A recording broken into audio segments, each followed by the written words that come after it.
árboles de Navidad albergan una de las especies más especiales también de nuestro país, que son las mariposas monarca.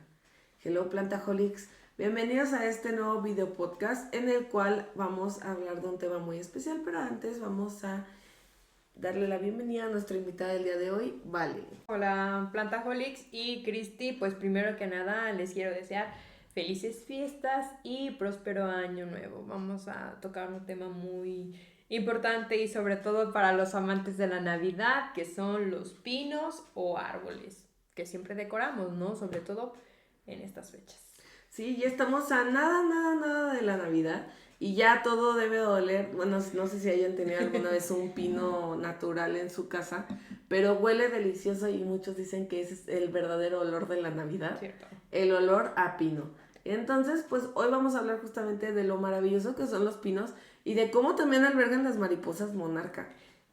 De hecho, en temporadas justamente de frío vienen las mariposas monarca, los pinos de México, sobre todo a los de Michoacán, porque son pinos bastante grandes de muchísimos años y que pueden albergar dentro de su viaje que tienen las mariposas monarca y pueden ser nuestras huéspedes por un tiempo muy especial aquí en México.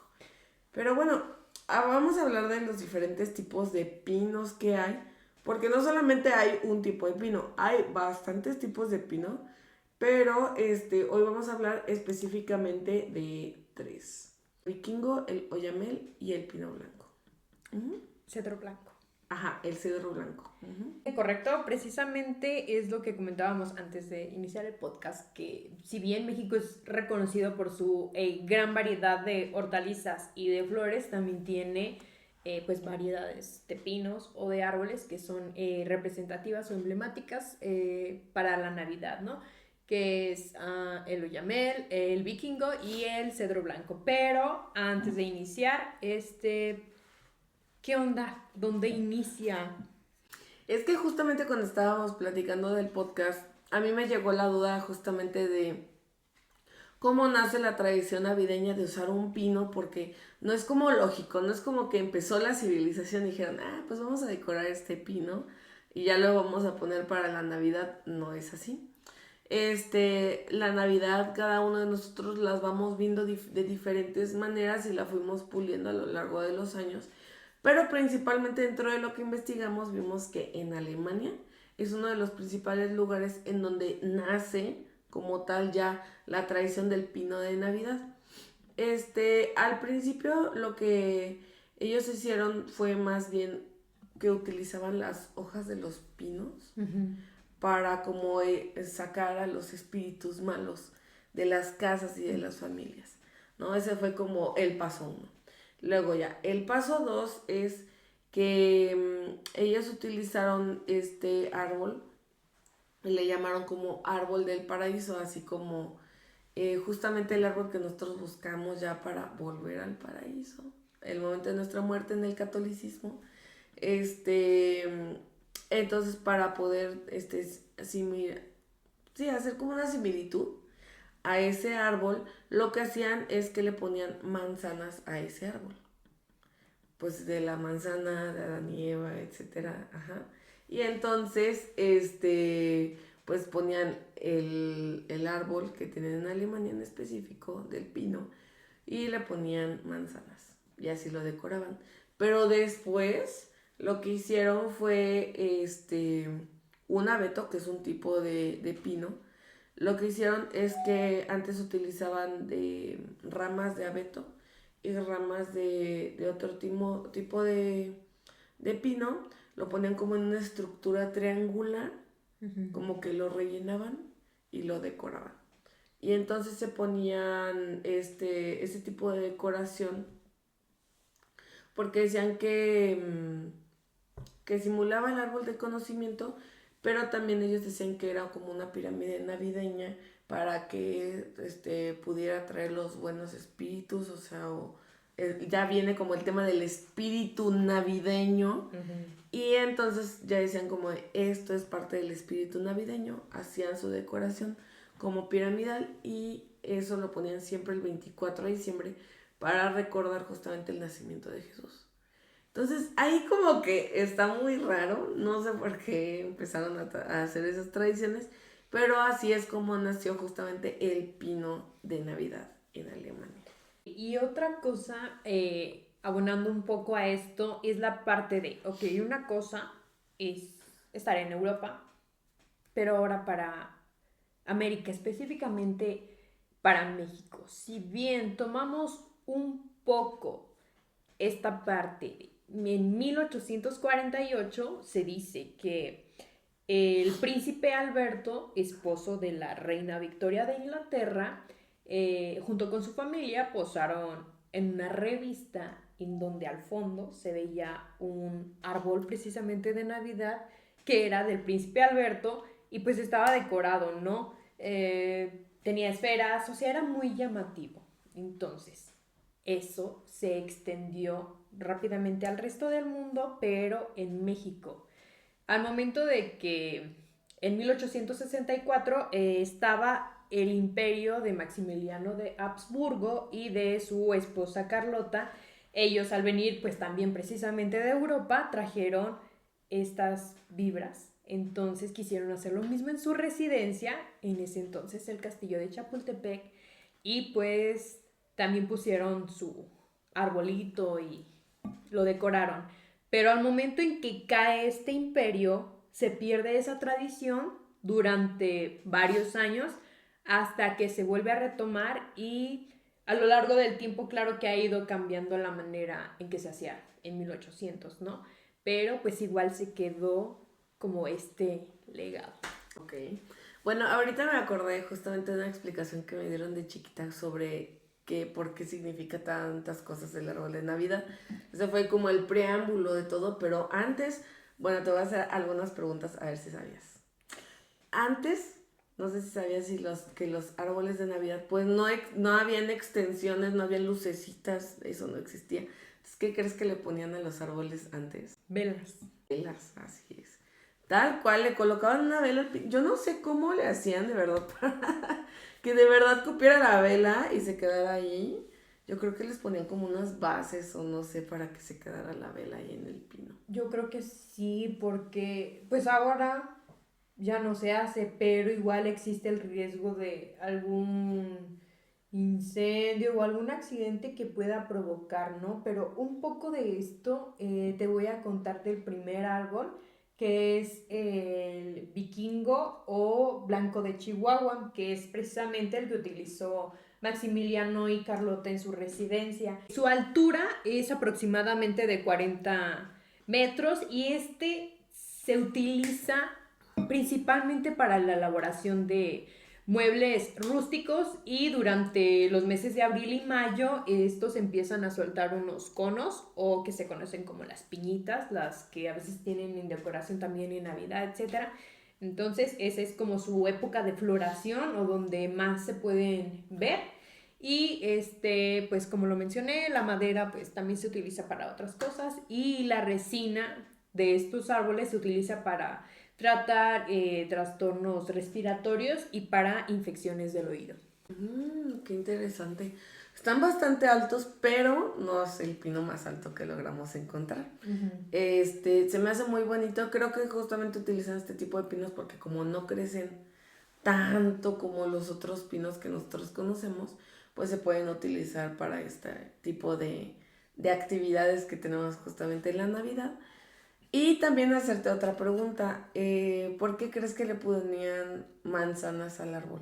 Mencionaste al principio, me imaginé una manzana roja y ahora, o sea, lo vemos más como una esfera. Si bien antes era una manzana, ahora lo podemos transportar, se pudiera decir, a una esfera roja. No, o sea, puedo vincularlos a las esferas, pero ¿por qué? No sé.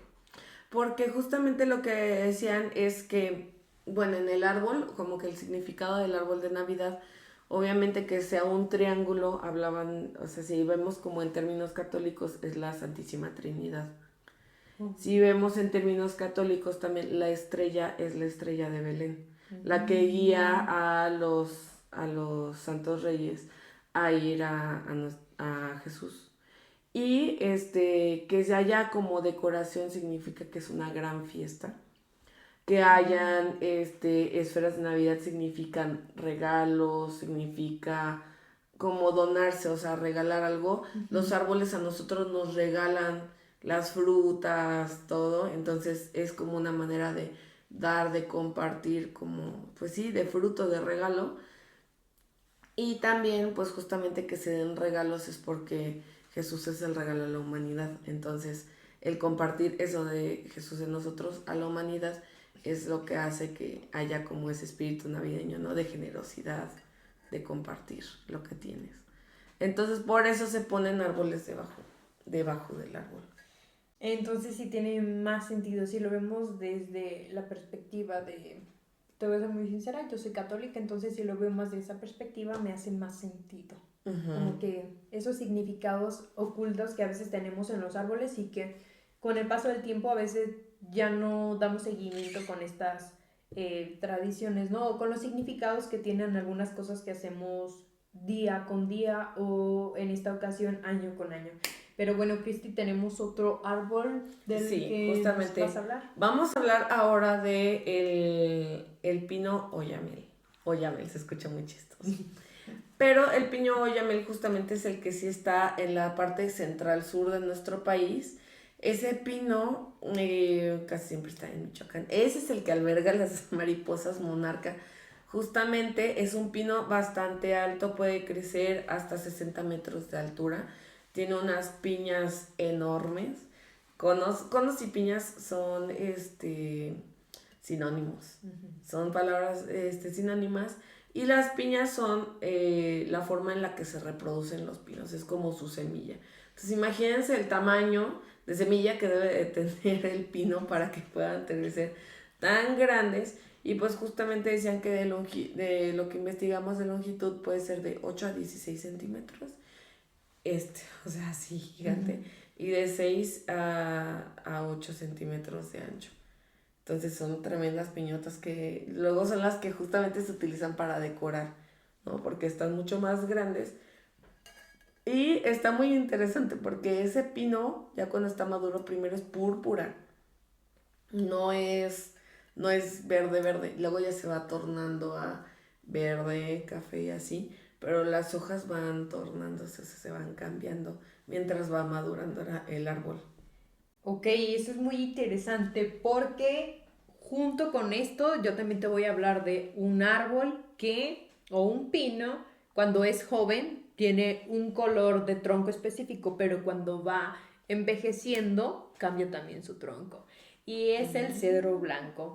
Este ejemplar puede llegar a medir hasta 15 metros de alto y, como te lo mencioné, los ejemplares jóvenes tienen el tronco entre un rojizo marrón, pero cuando van envejeciendo, bueno, se conoce como ejemplares centenarios, llegan a tener un tronco de color entre blanquecino y grisáceo.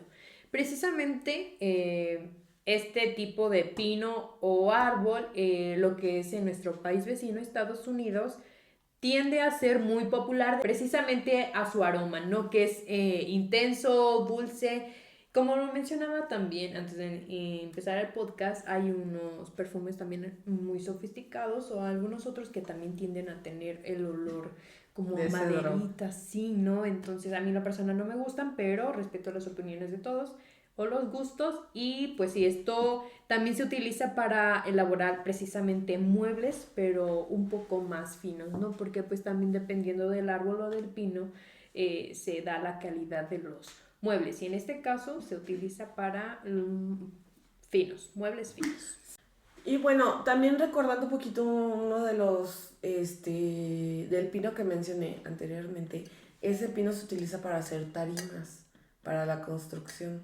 O sea, si ves que las tarimas se utilizan para hacer viajes, se utilizan de ese pino que ya te dije. Pero el cedro es un pino mucho más resistente. Por eso cuando hacen muebles de cedro es porque son muy duros, muy gruesos, muy resistente.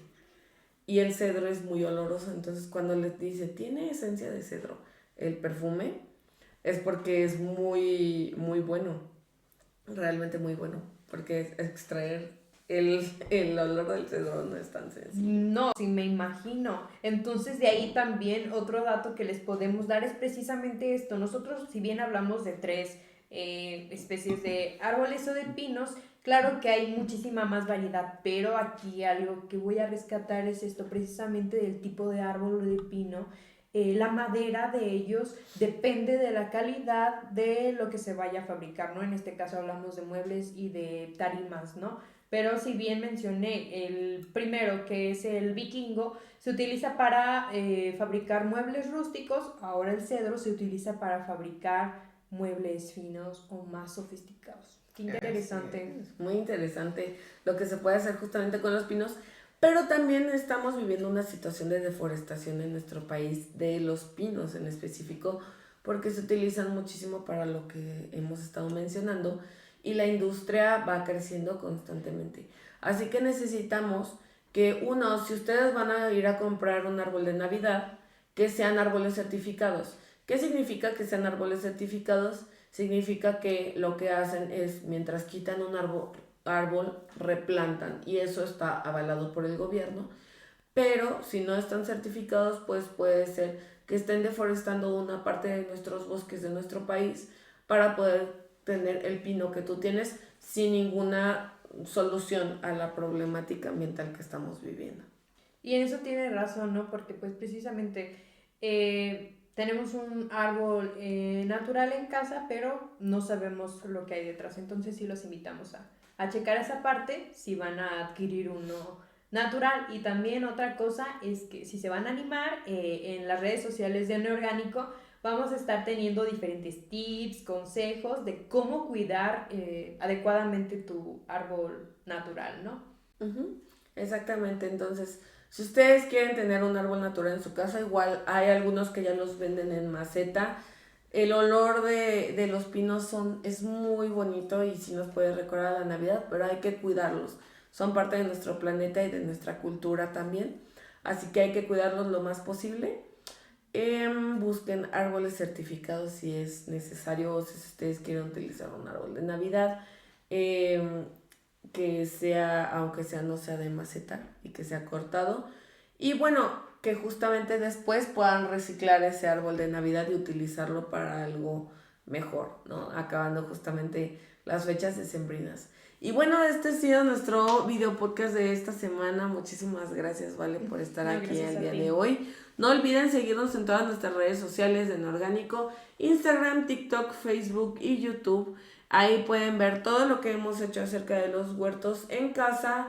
Y tenemos también nuestros canales de difusión en donde pueden ustedes compartirnos también qué es lo que a ustedes les llama la atención de sus huertos en casa. O si van a empezar a hacer un huerto en casa, pues puedan ir compartiéndonos sus resultados. Pues muchas gracias y muchas gracias, Vale.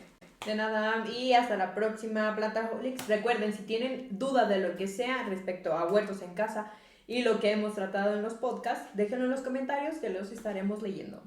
Así es, cuídense mucho, nos vemos, bye.